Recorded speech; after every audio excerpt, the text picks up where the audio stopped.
Good morning, YouTube. It's your girl, Miss Honey. Oh, I thought I'd come on here with a little brighter, lighter, airier, more soprano-y spirit. It is pouring down, raining outside, but the birds are still chirping. They're still plucking along. We're going to continue to pluck along.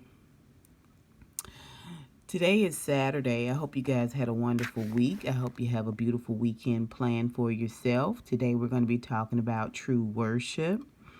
Coming from John 4, verses 23 through 4. And the morning version is the NCV as in victory version.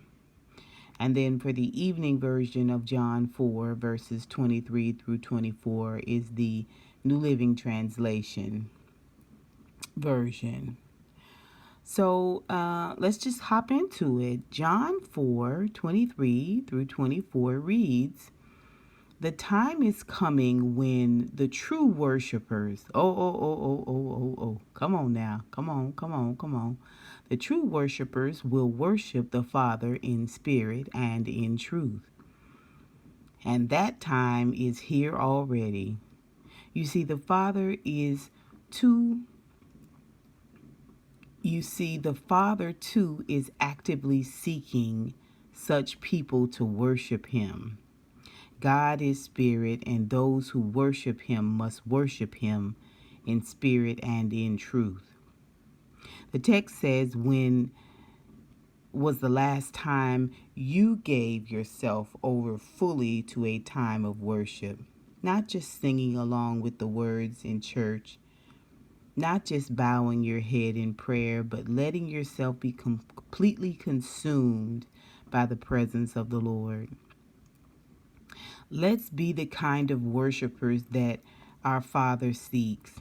Take some quiet time today to allow his mighty presence to wash over you. Feel every crevice of your being. Revel in the time that you have with him, worshiping him in whatever way feels natural to you. You'll discover that he is indeed worthy of your adoring reverence. Our prayer for this morning is, God, I worship you with my whole heart this morning. Give me time in my day to reflect on how truly wonderful you are. The evening version of John 4, verses 23 through 24, New Living Translation reads, "The time is coming, indeed, it's here now, when true worshipers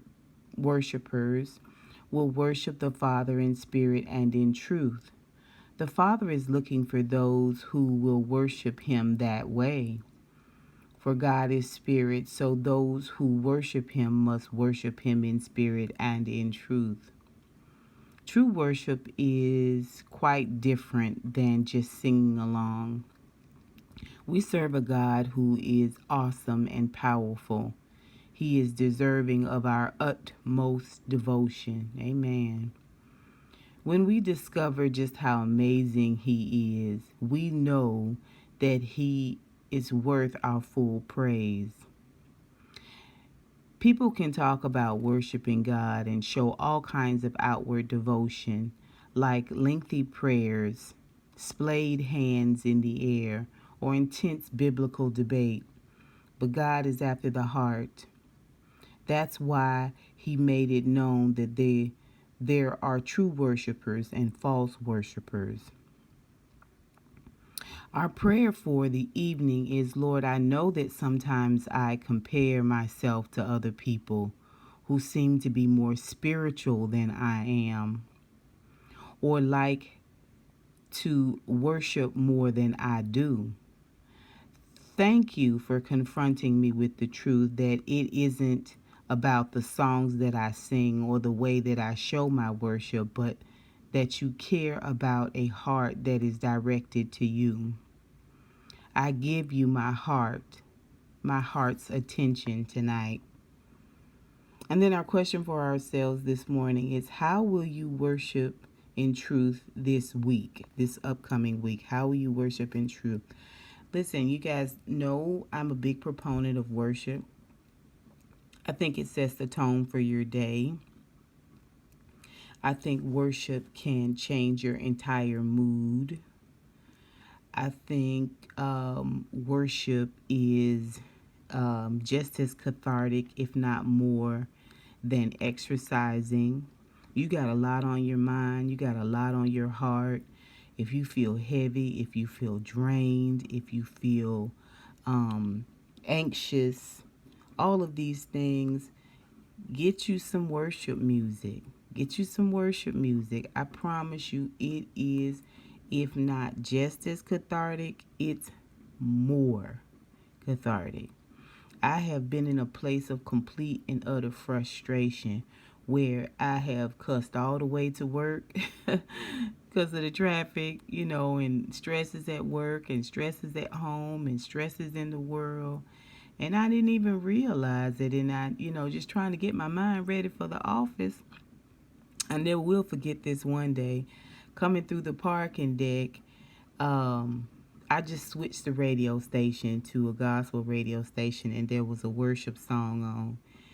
And I can't even remember the name of the song, but as they began to worship, it just like something broke in me. I can still remember that day, how it just welled up out of me. It just gushed up out of my belly, up out of my throat, like this worship. And it was crying and it was weeping and it was wailing. I'm driving through the parking deck, which, the later you come to work, the more you have to, go around and around and around till you get to the area that has actual parking space. And I made them loops, baby, and I cried. I made them loops, baby, and I cried. I made them loops, baby, and I pled to God. Boy, I tell you what, I talked with him. I said what I had to say. I said how I was feeling. I was crying through the whole thing. And when I got myself parked and got myself settled, and after the song went off, I was still in that really high place. And I just began to, I just began to just talk with God for a moment and just really, really, really express how I was feeling, my frustration. I'm talking to someone who knows my heart. I'm talking to someone who knows my pain. And, boy, I tell you, I dried my face. I gathered myself. I went on into work. And y'all, I just felt so much better. I felt like everything I was going through was like a weight around my neck. And it just felt like I was dragging it everywhere with me. And that worship, boy, that opportunity to be in the presence of God changed my life. It changed my outlook. It changed my trajectory. It really, really did. And I've always loved worship. It's my personal favorite time of any church session. If I could just come to church for the worship and then leave uninterrupted, that would be awesome to me, because I'm a worshiper and I love worship. But let me just tell you, I know we get a lot of remedies in this world. I believe that. But I just think that when you worship, especially in spirit and in truth, it is an opportunity for you to spend this really, really pure time with the Father. And I do believe in those times of worship, things are being done. It's being done in the atmosphere. It's been done in your physical body. It's being done in your mental health. Okay? It's being done on a natural and a supernatural realm. You can't dwell in that place and things not happen, things not shift. Right? I'm not saying you're going to open your eyes and your nails going to be long and your hair going to be down your back and your skin going to be glowing. That's not what I'm saying. I'm not saying it's impossible. I'm just saying that, I'm talking about things that are more tangible, those questions that you've had in your life, those obstacles, things that you've been dealing with in your body and in your mind, you know what I'm saying, in your family. It's just something about worship that breaks every chain, that breaks those bonds, that breaks those strongholds. If you can get you some time daily, I suggest in the morning, if you don't just listen to but one song, you know what I'm saying, while you pull your clothes out the closet, while you brush your teeth, soon as you wake up, just hit your player and listen to some worship songs. It don't have to be a lot, just a couple. It don't have to be new, it could be old. It don't have to be old, it could be new. But get yourself in the habit of spending time with God in worship, worshiping him. Okay? Be honest in your worship. Be humble in your worship. Okay? And you will see the difference. You will see the change in your daily life. Okay? That's all I have for you guys today. I hope you have a wonderful day. Do you guys have any worship experiences you'd like to share? I'd love to hear it. Put it down below. Do you have any favorite worship songs that you adore? I'd like to hear what those worship songs are.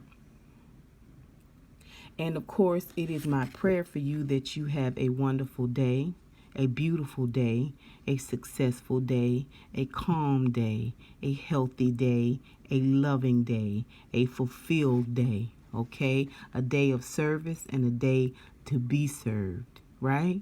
Okay? All right, you guys, I love you so much. Have a wonderful Saturday. And until tomorrow, I holla.